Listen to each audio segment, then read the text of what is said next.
ഈശോ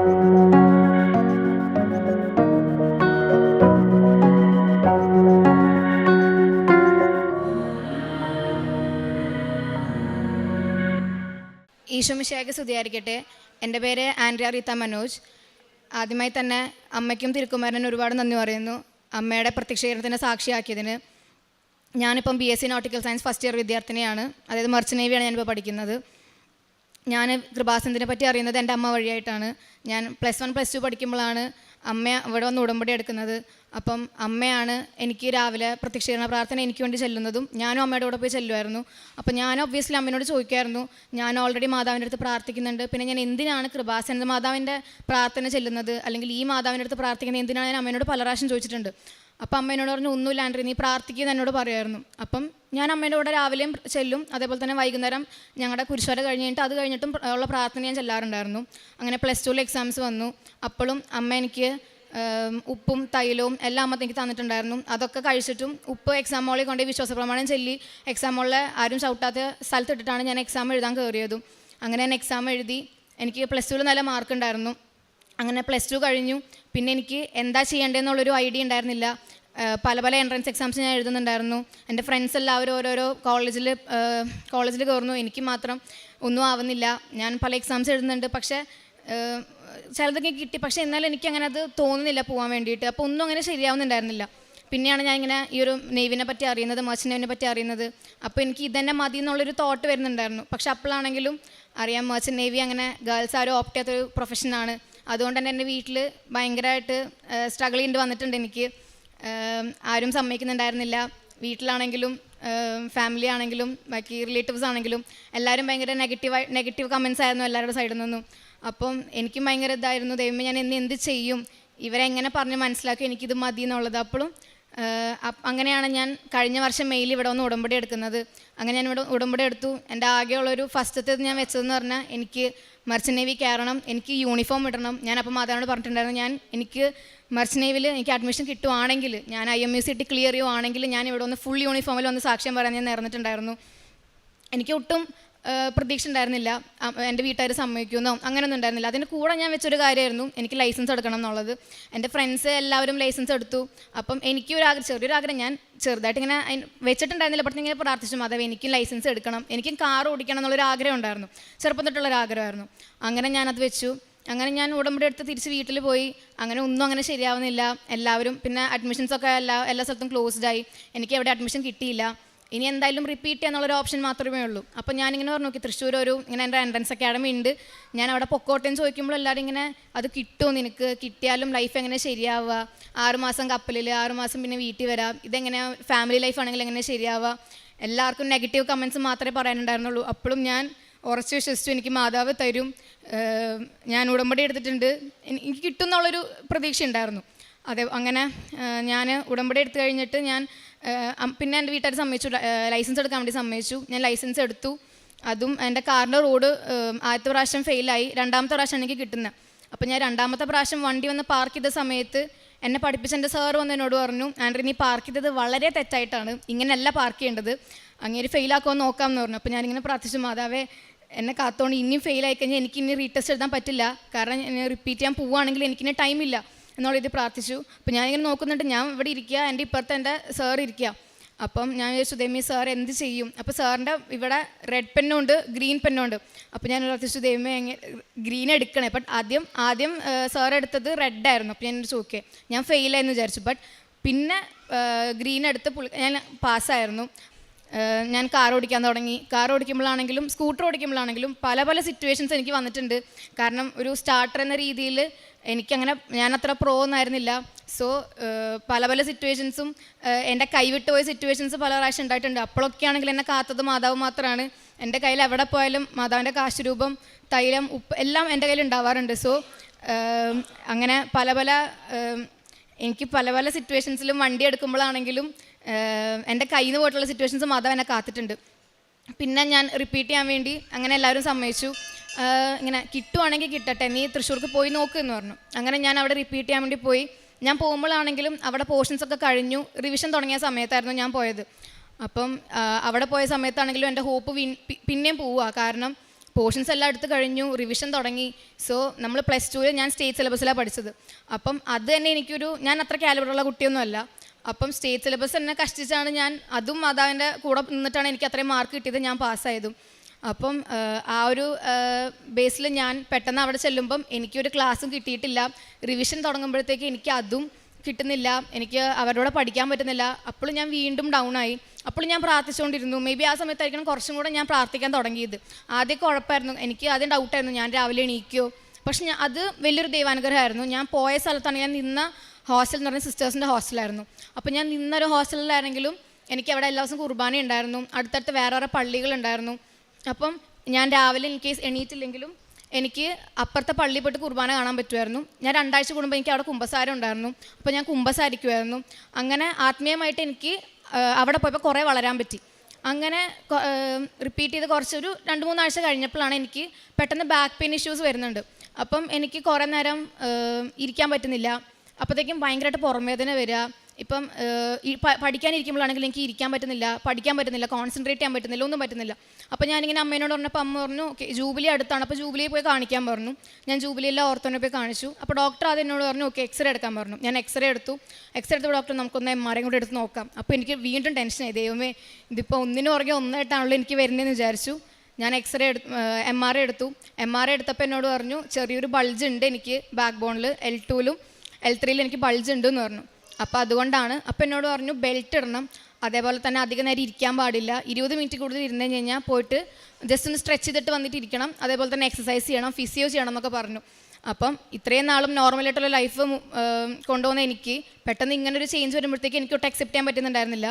അപ്പോൾ ഇങ്ങനെയൊക്കെ പറഞ്ഞു. പിന്നെ അവിടുന്ന് ഞാൻ കൃപാസനത്തിൽ വരുമ്പോഴാണെങ്കിൽ പോലും ഞാൻ ബെൽറ്റ് ഇട്ടിട്ടായിരിക്കും ഞാൻ ഇങ്ങോട്ടേക്ക് ബസ് കയറുന്നുണ്ടാവുക. അപ്പോൾ എനിക്ക് ഭയങ്കര ബെൽറ്റ് ഇട്ടിട്ട് ട്രാവൽ ചെയ്യാന്ന് പറയുമ്പോൾ അത് അനുഭവിച്ചവർക്കറിയാൻ ഭയങ്കര പാടാണ്. നമുക്കൊന്ന് സമാധാനത്തിൽ ഇരിക്കാൻ പറ്റില്ല, ഭയങ്കര ടൈറ്റായിട്ട് ഇടണം. അപ്പോൾ എനിക്ക് ഭയങ്കര ബുദ്ധിമുട്ടായിരുന്നത്. അപ്പോഴും ഞാൻ മാതാവിനോട് പ്രാർത്ഥിച്ചു, മാതാവേ എനിക്ക് വേദന ഒന്ന് കുറഞ്ഞു കിട്ടിയാൽ മതി എന്ന് ഞാൻ പ്രാർത്ഥിച്ചു. അങ്ങനെ അപ്പോഴും എനിക്ക് കുറവൊന്നും ഉണ്ടായിരുന്നില്ല. ഞാൻ അവിടെ എണ്ണ തേച്ച് പ്രാർത്ഥിക്കുമായിരുന്നു, തൈലം തേക്കുന്നുണ്ടായിരുന്നു, ഉപ്പ് സേവിക്കുന്നുണ്ടായിരുന്നു, അതൊക്കെ ഞാൻ ചെയ്യുന്നുണ്ടായിരുന്നു. പക്ഷേ എനിക്കെന്നാൽ കുറവൊന്നും ഉണ്ടായിരുന്നില്ല. അങ്ങനെയാണ് കുറച്ച് നാൾക്ക് ശേഷം എനിക്ക് പിന്നെ തലവേദന വരുന്നു. അപ്പം തലവേദന വരുമ്പോഴാണെങ്കിലും എനിക്ക് അതിൻ്റെ കൂടെ തന്നെ എനിക്ക് BP കുറയാം. അപ്പം ഞാൻ അങ്ങനെ ക്ലാസ്സിൽ നിന്ന് 2-3 പ്രാവശ്യം തല ചുറ്റി ഞാൻ അവിടെ തന്നെയാണ് മെഡിക്കൽ കോളേജ്. അപ്പം ഞാൻ മെഡിക്കൽ കോളേജിൽ പോകുന്നു, ട്രിപ്പ് ഇട്ട് കിടക്കുന്നു. അപ്പം ഇങ്ങനെ തലവേദന എനിക്ക് വീണ്ടും വന്നുകൊണ്ടിരിക്കുക, എനിക്ക് തീരെ പറ്റുന്നില്ല. അപ്പം എനിക്ക് ഒരു റിലീഫ് കിട്ടണമെങ്കിൽ ഞാൻ ടൈഗർ ബാം തന്നെ തേക്കണം. അപ്പം ഞാനൊരു ടൈഗർ ബാം നമ്മൾ നല്ല കട്ടിയിൽ ഞാൻ ഇവിടം തൊട്ട് ഇവിടം വരെ തേക്കുമായിരുന്നു. അപ്പം അങ്ങനെ തേച്ച് എനിക്ക് എൻ്റെ നെറ്റി മൊത്തം പൊള്ളുന്നൊരു അവസ്ഥയായിരുന്നു. ലൈക്ക് ഇവിടെ മൊത്തം എൻ്റെ ഈ ഒരു ഷെയ്ഡും ഇവിടുത്തെ ഷെയ്ഡും നല്ല ഡിഫറെൻ്റ് ആയിരുന്നു. ഒരു ബ്രൗൺ കളറിൽ നല്ല ബേൺഡ് ആയിട്ടുള്ളൊരു സ്കിന്നായിരുന്നു എനിക്ക് ഇവിടെ ഉണ്ടായിരുന്നത്. കാരണം പൊള്ളിയ സ്ഥലത്ത് ഞാൻ വീണ്ടും ടൈഗർ ബാം തേക്കുന്ന ഒരു ഇതായിരുന്നു. കാരണം എനിക്ക് തലവേദന കുറയുന്നുണ്ടായിരുന്നില്ല, കാരണം എനിക്ക് പഠിക്കാൻ പറ്റുന്നില്ല, അതേപോലെ തന്നെ എനിക്ക് സൺലൈറ്റ് തീരെ പറ്റുന്നില്ല. ഇപ്പോൾ ഞാൻ ക്ലാസ്സിൽ നിന്ന് ഇറങ്ങി ഹോസ്റ്റലിൽ നിന്ന് ഇറങ്ങി ക്ലാസ്സിലോട്ട് നടക്കുന്ന സമയത്താണെങ്കിലും ഞാനൊന്നില്ലെങ്കിൽ എൻ്റെ ഫ്രണ്ടിൻ്റെ ഷോൾ എടുത്ത് പുതയ്ക്കും, അതേപോലെ തന്നെ സ്പെക്സ് യൂസ് ചെയ്യുന്നുണ്ട്, പിന്നെ കൊട യൂസ് ചെയ്യുന്നുണ്ട്. ഇതൊക്കെ യൂസ് ചെയ്തിട്ടാണ് ഞാൻ ക്ലാസ്സിലോട്ട് പോകുന്നത്. എനിക്ക് തീരെ പറ്റുന്നില്ല. ഞാൻ ഡോക്ടറെ പോയി കണ്ടു, വീണ്ടും ജൂലിയിൽ പോയി ഡോക്ടറെ കണ്ടു. അപ്പോൾ ഡോക്ടർ പറഞ്ഞു ഇതൊരു തരം മൈഗ്രെയിൻ ആണ്, ഒന്നും ചെയ്യാനില്ല ആൻഡ്രിയയ്ക്ക് തല കറക്കം വരുവാണെങ്കിൽ ഇവിടെ വരാം, ട്രിപ്പ് ഇടാൻ പോവാന്ന് പറഞ്ഞു. അപ്പോഴും എനിക്ക് തീരെ പറ്റുന്നില്ല. ഒന്ന് പുറംവേദന വന്ന് അതൊന്ന് കുറയുന്നതിനൊക്കെ മുമ്പ് അടുത്തത് ഇതേ മൈഗ്രെയിൻ രീതിയിൽ വന്നു. അപ്പം പുറംവേദന പിന്നെയും നമുക്ക് പഠിക്കാം, കാരണം ബാക്ക് പെയിൻ അല്ലേ, കുഴപ്പമില്ലല്ലോ, നടന്നാണെങ്കിലും ഞാൻ പഠിക്കും. പക്ഷേ ഇത് തലയായത് കാരണം എനിക്ക് കോൺസെൻട്രേറ്റ് ചെയ്യാൻ പറ്റുന്നില്ല, ഒന്നും പറ്റുന്നുണ്ടായിരുന്നില്ല, പഠിക്കാൻ പറ്റുന്നുണ്ടായിരുന്നില്ല. അതിൻ്റെ ഇടയ്ക്കാണ് എനിക്ക് ഒരു സ്പോൺസർഷിപ്പിൻ്റെ എക്സാം വന്നത്. അപ്പോൾ എക്സാം വന്ന സമയത്താണെങ്കിൽ ഞാൻ ഒന്നും പഠിക്കുന്നുണ്ടായിരുന്നില്ല, കാരണം എനിക്ക് രാത്രി ഇരിക്കാൻ പറ്റുന്നില്ല, വെളിച്ചത്തിൽ എനിക്ക് പറ്റത്തില്ല. അപ്പോൾ എൻ്റെ ഫ്രണ്ട്സൊക്കെ ഇരുന്ന് ഭയങ്കര പഠിക്കുന്നുണ്ടായിരുന്നു, ഞാനൊന്നും പഠിച്ചിട്ടുണ്ടായിരുന്നില്ല. അങ്ങനെ പിറ്റേ ദിവസം എക്സാമാണ്. അപ്പം ഞാൻ രാത്രി കിടന്നുറങ്ങി, കാരണം എനിക്ക് പറ്റത്തില്ല ഇരിക്കുക. എൻ്റെ ഫ്രണ്ട്സ് എല്ലാവരും ഇന്ന് പഠിച്ചു. രാവിലെ ഞാൻ എണീറ്റു, എല്ലാവരും ഞങ്ങൾ പ്രയർ ഹാളിൽ പോയി പ്രത്യക്ഷീകരണ പ്രാർത്ഥന ചൊല്ലി. അവർക്കെല്ലാവർക്കും തൈലം തേച്ച് പ്രാർത്ഥിച്ചു, ഉപ്പെല്ലാവരുടെയും കൊടുത്തു. ഞാൻ പറഞ്ഞു വിശ്വാസപ്രമാണം ചൊല്ലിട്ട് ഇടണം. അവർക്കാണെങ്കിൽ ഒരു അപ്പം ഞാനിപ്പോൾ കുർബാനയ്ക്ക് പോവുകയാണെങ്കിൽ അവരും വരണം, എന്നാൽ ഞാനും വരട്ടെ എന്ന് പറഞ്ഞാൽ എൻ്റെ ഫ്രണ്ട്സ് അവരൊന്നും ക്രിസ്ത്യൻസ് ഒന്നുമല്ല, ബട്ട് അവരെൻ്റെ കൂടെ വരും. മുസ്ലിംസ് ഉണ്ട്, ഹിന്ദുസ് ഉണ്ട്, അവരെൻ്റെ കൂടെ വരും. ഞങ്ങൾ പള്ളിയിൽ പോവും. മേ ബി ചുമ്മാ ഞങ്ങൾ പള്ളിയിൽ പോകണമെങ്കിലും ഞാൻ പറയുന്നത് ചുമ്മാ അവിടെ ആരാധനയുണ്ട്, അപ്പോൾ ഞാൻ പറയുന്നത് അവിടെ ആരാധന കുറച്ച് നേരം അവിടെ ഇരുന്നിട്ട് പോകും. അവരും കൂടെ വരും, അവരും എന്നെ വെയിറ്റ് ചെയ്തിട്ടിരിക്കും. അങ്ങനെ ഞങ്ങൾ ഒരുമിച്ചാണ് എല്ലായിടത്തും പൊയ്ക്കൊണ്ടിരിക്കുന്നത്. അപ്പം ഞാൻ അങ്ങനെ പോയിട്ട് അങ്ങനെ രാവിലെ ഇരുന്ന് ഞങ്ങളെല്ലാവരും പ്രാർത്ഥിച്ചിട്ട് ഇറങ്ങി. എക്സാം എനിക്കറിയത്തില്ല, ഒന്നും അറിയത്തില്ലായിരുന്നു ആ എക്സാമിന്. എൻ്റെ കയ്യിൽ ആകെ കാശ് രൂപ ഇരിപ്പുണ്ടായിരുന്നു. ഉപ്പ് ഞാനവിടെ എൻ്റെ കയ്യിൽ ഞാൻ എക്സാം ഹോളിൽ കയറിയപ്പോൾ തന്നെ അവിടെ ഇട്ടിട്ടുണ്ടായിരുന്നു. വിശ്വാസപ്രമാണം ചൊല്ലിയിട്ടാണ് ഞാൻ എക്സാം ഹോളിൽ കയറിയത്. ഞാൻ പ്രാർത്ഥിച്ചു, എക്സാം ഹോളിൽ കയറി. നെഗറ്റീവ് മാർക്കിംഗ് ഉള്ള എക്സാമാണ്. ഞാൻ എന്തൊക്കെയോ പിടിച്ച് നിൽക്കും. ഞാൻ എല്ലാ ക്വസ്റ്റ്യൻ ആകുമ്പോഴും ഞാൻ കാശ് രൂപ പിടിച്ച് സ്ക്രീനിൽ വെക്കും, വിശ്വാസപ്രമാണം ചൊല്ലും. എനിക്കെന്തോ തോന്നുന്നത് എന്തോ പറഞ്ഞു തരുന്ന പോലെ എനിക്ക് തോന്നും, ഓക്കെ ഇതാണെന്നുള്ളത്. ഞാൻ അങ്ങനെ എഴുതും, എക്സാം എഴുതി. റിസൾട്ട് വരുന്ന ദിവസം എനിക്ക് അറിയത്തില്ല റിസൾട്ട്. അന്ന് ഞാൻ ഫുഡ് കഴിക്കാൻ പോയില്ല. അപ്പോൾ എല്ലാവരും ഫുഡ് കഴിക്കാൻ പോയി, ഞാൻ മാത്രം ഹോസ്റ്റലിൽ ഒറ്റയ്ക്കാം. അപ്പോൾ എന്നെ ഫോൺ വരുന്നുണ്ട്, ഇങ്ങനെ റിസൾട്ട് വന്നു എന്ന് പറഞ്ഞു. അപ്പോൾ റിസൾട്ട് വന്ന് പാസ്സായവർക്ക് മാത്രമാണ് മെയിൽ വന്നിട്ടുള്ളൂ എന്ന് പറഞ്ഞു. അപ്പോൾ ഞാൻ എൻ്റെ ഫോൺ നോക്കുന്നില്ല, ഞാൻ എൻ്റെ ഫ്രണ്ട്സിൻ്റെ ഫോണൊക്കെ ആയി നോക്കി. ഇവർ കിട്ടി, കാരണം എനിക്ക് എന്തായാലും എനിക്ക് കിട്ടത്തില്ല, കാരണം അവരൊക്കെയാണ് പഠിച്ച ആൾക്കാർ, ഞാനൊന്നും പ്രിപ്പയർ ചെയ്തിട്ടില്ലല്ലോ. അപ്പോൾ എനിക്ക് മെയിൽ വന്നിട്ടില്ല. അപ്പം ഞാൻ അവസാനം നോക്കിയപ്പോൾ എനിക്ക് മെയിൽ വന്നിട്ടില്ല. പിന്നെ ഇവർക്കൊക്കെ ഫെയിലായെന്ന് പറഞ്ഞ് മെയിൽ വരുന്നു. അപ്പം നേരെ ഉൾട്ടയാണ് സംഭവിച്ചത്. അപ്പം ഞാൻ വിചാരിച്ചു, ദൈവമേ എനിക്കെന്താ മെയിൽ വരാത്തത്, ഇനി വല്ല പ്രശ്നമാണോ? അപ്പം ഞാൻ എൻ്റെ സാറിനെ വിളിച്ചപ്പോൾ സാറ് പറഞ്ഞു, ഇങ്ങനെ കുറച്ച് പേർക്ക് വരാത്തതുണ്ട്, ചിലപ്പോൾ നിങ്ങൾ പാസ്സായതുകൊണ്ടായിരിക്കും എന്ന് പറഞ്ഞു. അപ്പോഴും ഞാൻ വിചാരിച്ചു ഞാൻ പാസ്സാവാനൊരു ചാൻസ് ഇല്ല, കാരണം ഞാനൊന്നും പഠിച്ചിട്ടില്ല, ഒന്നും ചെയ്തിട്ടില്ല എന്നുള്ള രീതിയിൽ ഞാനിരുന്നു. കുറച്ച് ദിവസം കഴിഞ്ഞ് ഞങ്ങൾക്ക് മെയിൽ വന്നു ഞങ്ങൾ പാസ്സായി എന്നുള്ളത്. അപ്പോൾ പാസ്സായപ്പോഴും എൻ്റെ ഫ്രണ്ട്സൊക്കെ എന്നെ കളിയാക്കും, ആൻഡ്രിയ പഠിച്ചില്ലെങ്കിലും കുഴപ്പമില്ല, ആൻഡ്രിയയ്ക്ക് മാതാവുണ്ട്, ആൻഡ്രിയ പ്രാർത്ഥിച്ചാണെങ്കിൽ ആൻഡ്രിയ എക്സാം പാസ്സാവുന്നുണ്ടെന്ന് പറഞ്ഞു. അപ്പം ഇവരിങ്ങനെ കളിയാക്കുമ്പോഴാണെങ്കിലും എനിക്കൊരു ഓക്കെ, അവർ പറയുമ്പോഴാണെങ്കിലും എനിക്കൊരു വിശ്വാസമാണ്, ഓക്കെ അപ്പോൾ മാതാവ് എൻ്റെ കൂടെ ഉണ്ട്, മാതാവാണ് എന്നെ പാസ്സാക്കിയത്. അപ്പോൾ ഞാനിങ്ങനെ എല്ലാവരോടും പറഞ്ഞു, അമ്മേനോട് പറഞ്ഞു, എൻ്റെ അവിടെ ആ സമയത്ത് ക്രാഷിന് കുട്ടികൾ വന്നിട്ടുണ്ടായിരുന്നു പഠിക്കാൻ. അപ്പോൾ ഞാൻ അവരോടൊക്കെ പറഞ്ഞു, ഞാനിങ്ങനെ കൃപാസനത്തിൽ ഉടമ്പടി എടുത്തിട്ടുണ്ട്, അപ്പോൾ ആ മാതാവാണ് എന്നെ പാസ്സാക്കിയത്, ഞാൻ എക്സാം പാസ്സായി, ഇനി അതിൻ്റെ പ്രൊസീജിയേഴ്സ് ഉള്ളൂ എന്നൊക്കെ പറഞ്ഞ് ഞാനിങ്ങനെ പറഞ്ഞു. അപ്പോൾ അതും എനിക്ക് മാതാവ് തന്ന അടുത്തൊരു അനുഗ്രഹമായിരുന്നു. അങ്ങനെ കുറച്ച് നാൾ കഴിഞ്ഞു, ഞാൻ തൈലം ഇതാക്കുന്നുണ്ട്. അതിൻ്റെ കൂടെ എനിക്കുണ്ടായൊരു മാറ്റം എന്ന് പറഞ്ഞാൽ, ഞാനിപ്പോൾ ഇങ്ങോട്ട് കൃപാസനത്തിൽ വരുന്ന സമയത്താണെങ്കിലും അല്ലാണ്ട് ഞാൻ പുറത്ത് വന്ന ടൈമിലാണെങ്കിലും ഞാൻ കുറേ സാക്ഷ്യങ്ങൾ കേൾക്കാൻ തുടങ്ങി. അതോടുകൂടി തന്നെ എൻ്റെ വിശ്വാസം കുറച്ചും കൂടെ കൂടാൻ തുടങ്ങി. ലൈക്ക് ഇവിടെ നടക്കുന്ന അത്ഭുതങ്ങളാണെങ്കിലും അതൊക്കെ റിയൽ ആണ്. അതേപോലെ തന്നെ എൻ്റെ കൂടെ പഠിച്ചൊരു ക്ലാസ്മേറ്റിൻ്റെ അമ്മയ്ക്ക് ക്യാൻസർ ഇവിടെ ഒന്ന് സൗഖ്യപ്പെട്ടിട്ടുണ്ടായിരുന്നു. അപ്പോൾ എനിക്കറിയാവുന്ന ഒരു ഫാമിലിയിലും സൗഖ്യം നടന്നു എന്ന് പറഞ്ഞപ്പോൾ എനിക്ക് കുറച്ചും കൂടെ ഒരു വിശ്വാസമായി.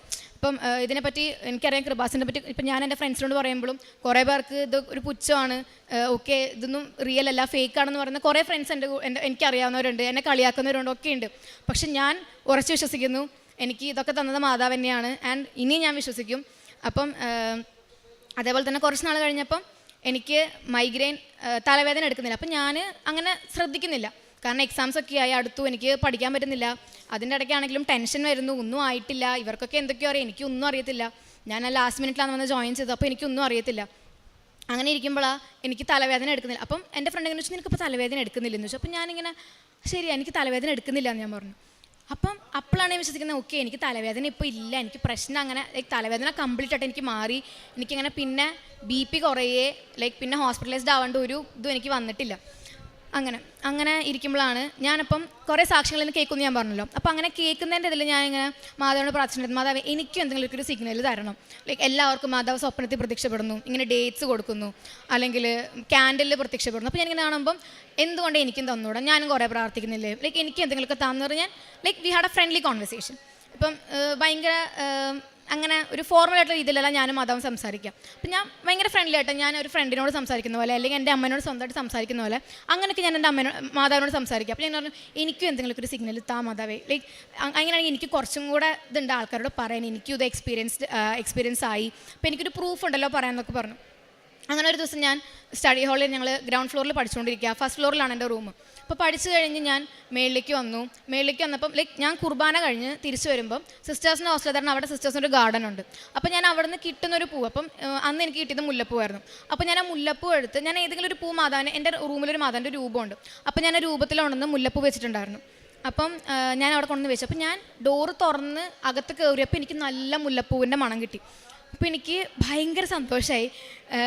ഇങ്ങനെ സാക്ഷ്യത്തിൽ മാത്രമേ കേട്ടുള്ളൂ, ഫസ്റ്റ് ടൈം എനിക്കത് എക്സ്പീരിയൻസ് ചെയ്യാൻ പറ്റും. എനിക്ക് ഭയങ്കര സന്തോഷമായി. അപ്പോൾ ഞാൻ എൻ്റെ ഓപ്പോസിറ്റിൽ എൻ്റെ ഫ്രണ്ട് കിടക്കുന്നുണ്ടായിരുന്നു റൂമിൽ. അപ്പോൾ ഞാൻ അവളെ തട്ടി എണീപ്പിച്ചു, അവൾ ഉറങ്ങിയിട്ടുണ്ടായിരുന്നു. ഞാൻ പറഞ്ഞു അനശ്വര വന്ന് നോക്ക് റൂമിൽ സ്മെല്ലുണ്ടോയെന്ന് ചോദിച്ചു. അപ്പോൾ പറഞ്ഞു അവൾക്ക് സ്മെല്ലൊന്നും ഇല്ലയെന്ന് പറഞ്ഞു. ഞാൻ അവിടുന്ന് വേഗം ഓടി താഴെയുള്ള എൻ്റെ എല്ലാ ഫ്രണ്ട്സിനോട് പറഞ്ഞു എനിക്ക് സ്മെല്ല് കിട്ടി, മാധവ് എനിക്ക് സിഗ്നൽ തന്നു, നിങ്ങളല്ലേ പറഞ്ഞത് ഫേക്ക് ആയിരുന്നു, ബട്ട് എനിക്ക് ഇത് കിട്ടിയെന്നുള്ളത് ഞാൻ എല്ലാവരോടും എനിക്ക് കരച്ചിലാണോ ചിരിയ എനിക്ക് എന്താ എങ്ങനെയാ ഒരു മൊമെൻ്റ് ഇപ്പോഴും എനിക്ക് പറഞ്ഞു തരേണ്ടത്, അല്ലെങ്കിൽ എക്സ്പീരിയൻസ് എനിക്ക് ഇപ്പോഴും അറിയത്തില്ല അത് എങ്ങനെയാണ് പറഞ്ഞു തരേണ്ടതെന്ന്. ഭയങ്കര പ്രശസ്തമായിട്ടുള്ളൊരു മൊമെൻ്റ് ആയിരുന്നു. അങ്ങനെ ഞാൻ തിരിച്ചു വന്നു. എനിക്ക് പിന്നെ ഞാൻ റൂമിൽ പോയപ്പോൾ എനിക്കിങ്ങനെ സ്മെല്ല് കിട്ടി. അപ്പം സ്മെല്ല് പോയി. അപ്പം ഞാൻ പുറത്ത് വന്നിരുന്ന എൻ്റെ വരാന്തയിൽ ഞാൻ ഇരിക്കുക. വരാന്തയിൽ ഇരിക്കുമ്പോഴാണെങ്കിലും അപ്പോൾ ഞാനിങ്ങനെ മാധവൻ്റെ പാട്ട് കുറേ കേൾക്കും, മാധവൻ്റെ പാട്ട് കേൾക്കും, ഈശോ പാട്ട്, ഇങ്ങനെ കുറേ പാട്ടുകൾ കേൾക്കുമായിരുന്നു. അപ്പോൾ ഞാൻ പുറത്തുനിന്ന് എൻ്റെ ഹെഡ്സെറ്റ് എടുത്ത് വെച്ചു, ഞാൻ രക്തക്കണ്ണീർക്ക് മാധവൻ്റെ പാട്ട് ഇട്ടുകൊണ്ടിരിക്കുക. അപ്പം എനിക്കിത് ഭയങ്കരമായിട്ട് ഹാർട്ട് ടച്ചിങ് ആയിട്ടുള്ളൊരു പാട്ടാണ്. അത് കേട്ടാൽ ഞാൻ അപ്പോൾ എനിക്ക് ഇമോഷണൽ ആവും, ഞാൻ പെട്ടെന്ന് കരയും. അപ്പോൾ ഞാൻ അത് കേട്ടിങ്ങനെ ഭയങ്കരമായിട്ട് കരഞ്ഞുകൊണ്ടിരിക്കുമ്പോൾ എനിക്ക് വീണ്ടും ലൈക്ക് അത് കംപ്ലീറ്റ്ലി ഓപ്പൺ സ്പേസ് ആണ്, എനിക്ക് വീണ്ടും മുല്ലപ്പൂവിൻ്റെ സ്മെല്ല് കിട്ടി. അപ്പോൾ എനിക്ക് വീണ്ടും ഭയങ്കര സന്തോഷമായി. ലൈക്ക് എനിക്ക് വീണ്ടും മാധവ് സിഗ്നൽ തന്നു. അത് ലൈക്ക് ഞാൻ ഇങ്ങനെ കൺഫ്യൂസ് ആയിരുന്നു, എനിക്ക് മാത്രം കിട്ടുള്ളൂ, എൻ്റെ ഫ്രണ്ടിന് കിട്ടിയില്ല എന്നുള്ള രീതിയിൽ. പക്ഷേ എനിക്ക് വീണ്ടും അവിടെ വെച്ച് വീണ്ടും എനിക്ക് കിട്ടി. അപ്പോൾ എനിക്ക് ഉറപ്പായി മാധവ് എൻ്റെ കൂടെ ഉണ്ട്. അപ്പോൾ എനിക്ക് അപ്പം തൊട്ട് എൻ്റെ ലൈഫിൽ അന്ന് തൊട്ട് ഞാൻ എല്ലാ ദിവസവും കുളിക്കുമ്പോഴാണെങ്കിലും അല്ലെങ്കിൽ കണ്ണാടിയുടെ മുമ്പിൽ നിൽക്കുമ്പോഴാണെങ്കിലും എനിക്കറിയാം ഞാൻ സാക്ഷ്യം പറയും. കാരണം എനിക്ക് ഈ ഒരു എക്സ്പീരിയൻസ് കിട്ടി. ഞാൻ എന്തായാലും വന്ന് ഇത്രയും പേരുടെ മുമ്പിൽ വെച്ചിട്ട് ഞാൻ പറയും എനിക്ക് മാധവ് എൻ്റെ ലൈഫിൽ ഈ ഒരു എക്സ്പീരിയൻസ് തന്നു, ഞാനത് എക്സ്പീരിയൻസ് ചെയ്തു എന്നുള്ളത്.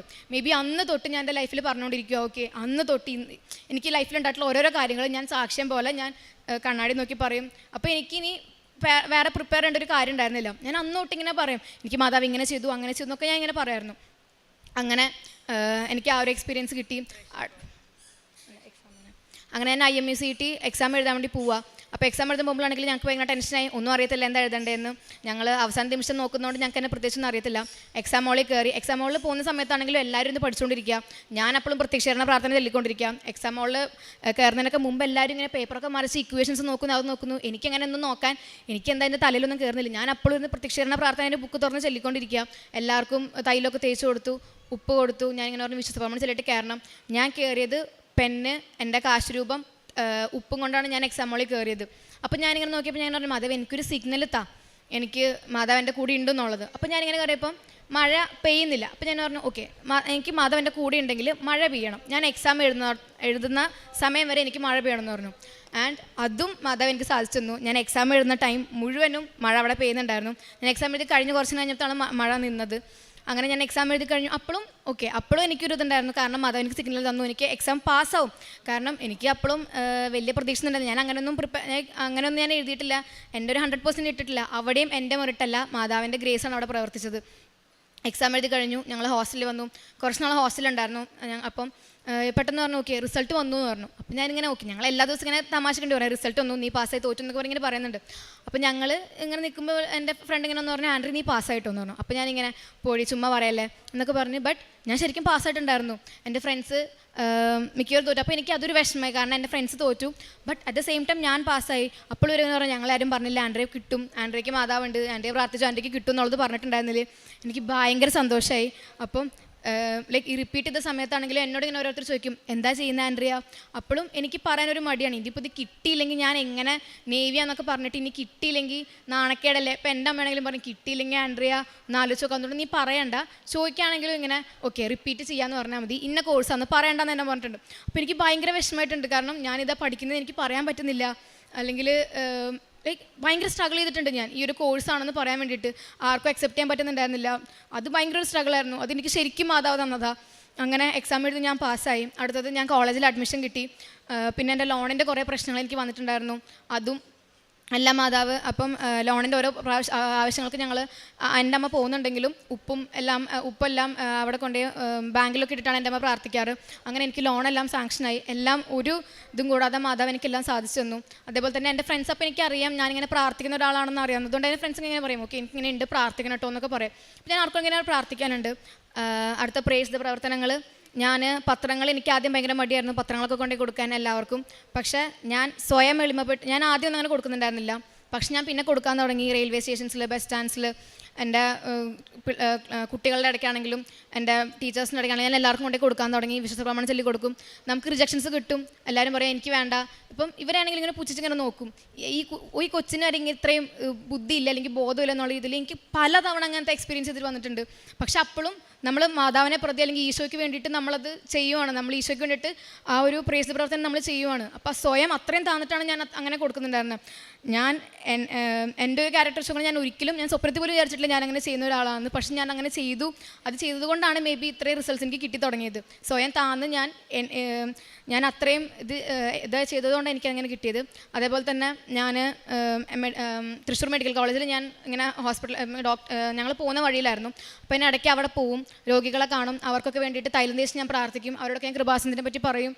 അങ്ങനെ ഞാൻ അതൊക്കെ ഞാൻ ചെയ്തിട്ടുണ്ട്. പിന്നെ അതേപോലെ തന്നെ ഫുഡ് ഇതൊക്കെ ഞാൻ പോകുമ്പോഴാണെങ്കിലും എൻ്റെ ഫ്രണ്ട്സിനൊക്കെ കൂട്ടിയിട്ടാണ് ഞാൻ പോകാറ്. ഞാൻ ഒറ്റയ്ക്കല്ല പോകാറ്, അവരെയും കൂടെ ഞാൻ കൊണ്ടുപോകാറ്.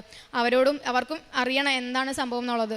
ഞാൻ അങ്ങനെ തേക്കിങ്ങാട് മൈതാനത്തിൽ കുറേ പേര് ഇങ്ങനെ ഇരിക്കാറുണ്ട്. സോ അവർക്കൊക്കെ പോയിട്ട് ഞാൻ ഫുഡ് വാങ്ങിച്ച് കൊടുക്കാറുണ്ട്. അതേപോലെ തന്നെ എൻ്റെ അമ്മ വർക്ക് ചെയ്യുന്നത് കളമശ്ശേരി മെഡിക്കൽ കോളേജിലാണ്. സോ അവിടെ ആണെങ്കിലും പോകുമ്പോഴാണെങ്കിലും, ഇപ്പം ഞാൻ ഡോക്ടറെ കാണാൻ പോകുമ്പോഴാണെങ്കിലും അവിടെ കുറേ പേര് രോഗികളുണ്ടാവും. സോ ഞാൻ അവർക്കും കൊണ്ടിട്ടാണെങ്കിലും പത്രങ്ങൾ കൊടുക്കാറുണ്ട്. കുറേ പേര് ഒന്ന് ചോദിക്കും, കൃപാസന എന്താണ് മോളെ, എന്താ അവിടെ ശരിക്കും ഉള്ളതെന്ന്. അപ്പോൾ എനിക്കും കുറേ പറഞ്ഞു കൊടുക്കാൻ പറ്റിയിട്ടുണ്ട്. പിന്നെ കുറേ പേരെ എനിക്ക് ഹെൽപ്പ് ചെയ്യാൻ പറ്റിയിട്ടുണ്ട്. അതിപ്പോൾ എൻ്റെ ബാച്ച്മേറ്റ്സിൻ്റെ അടുത്താണെങ്കിലും അല്ലെങ്കിൽ എനിക്ക് പറ്റുന്ന രീതിയിലൊക്കെ, ഇപ്പോൾ എൻ്റെ മുമ്പിൽ ഒരാൾ കൈ നീട്ടിക്കഴിഞ്ഞാൽ എനിക്ക് പറ്റുന്ന രീതിയിലൊക്കെ ഞാൻ എല്ലാവരെയും ഹെൽപ്പ് ചെയ്തിട്ടുണ്ട്. അപ്പം ഇത്രയും അനുഗ്രഹങ്ങൾ തന്ന അമ്മ മാതാവിന് പിന്നെ ഞാൻ പറഞ്ഞിട്ടുണ്ടായിരുന്നു, ഈ സാക്ഷ്യം പറയാൻ വേണ്ടി ഞാൻ ഈ യൂണിഫോമിൽ തന്നെ ഫുൾ യൂണിഫോമിൽ വന്ന് പറയുമെന്നുള്ള രീതി പറഞ്ഞിട്ടുണ്ടായിരുന്നു. അതുകൊണ്ടാണ് ഞാൻ നമ്മുടെ ഫുൾ യൂണിഫോമിൽ വന്ന് സാക്ഷ്യം പറയുന്നത്. ഇത്രയും അനുഗ്രഹങ്ങൾ തന്ന അമ്മ മാതാവിനും തിരുക്കുമാരനും ഒരുപാട് നന്ദി പറയുന്നു. Praise the Lord. ആത്മീയമായിട്ട് ഞാൻ അങ്ങനെ എല്ലാ ദിവസവും കുർബാനയ്ക്ക് പോകുന്നൊരു വ്യക്തിയായിരുന്നില്ല. പക്ഷെ ഞാൻ കുർബാനയ്ക്ക് എല്ലാ ദിവസവും പോകുമായിരുന്നു. എനിക്ക് കുറച്ചും കൂടെ നന്നായിട്ട് കുർബാനയിൽ പങ്കുചേരാൻ വേണ്ടി പറ്റി.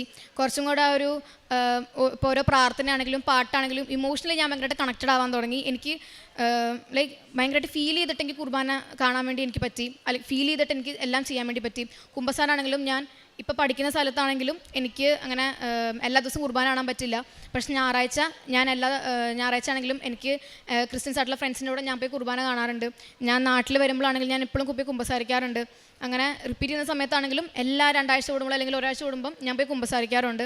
പിന്നെ എനിക്കൊന്ന് ആത്മീയമായ മാറ്റങ്ങൾ, ഞാൻ ബൈബിൾ വായിക്കാൻ തുടങ്ങി. ഞാൻ അങ്ങനെ ബൈബിൾ വായിക്കുന്നൊരു വ്യക്തിയായിരുന്നില്ല. ബൈബിൾ വായിക്കാൻ തുടങ്ങി, പിന്നെ വചനങ്ങൾ പറയാൻ തുടങ്ങി. ഞാൻ മെയിനായിട്ടും അച്ഛൻ്റെ ടോക്സ് കേൾക്കാൻ തുടങ്ങി. അതേപോലെ തന്നെ സാക്ഷ്യങ്ങൾ കേൾക്കാൻ വേണ്ടി തുടങ്ങി.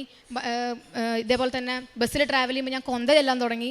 അങ്ങനെ എനിക്ക് ഭയങ്കരമായി വന്ന മാറ്റം. ഇപ്പം അത് ഞാൻ സിനിമ കാണാൻ ഉപയോഗിച്ച ടൈമായിരുന്നു, അല്ലെങ്കിൽ വേറെ പല റീൽസ് കാണുന്ന സമയമായിരുന്നു. ബട്ട് അതൊക്കെ ഞാൻ കുറച്ചും കൂടെ ഇങ്ങനെ എഫക്റ്റീവായിട്ട് ഞാൻ ചെയ്യാൻ വേണ്ടി തുടങ്ങി, കൊന്ത ചെല്ലാൻ തുടങ്ങി, അങ്ങനെയൊക്കെ.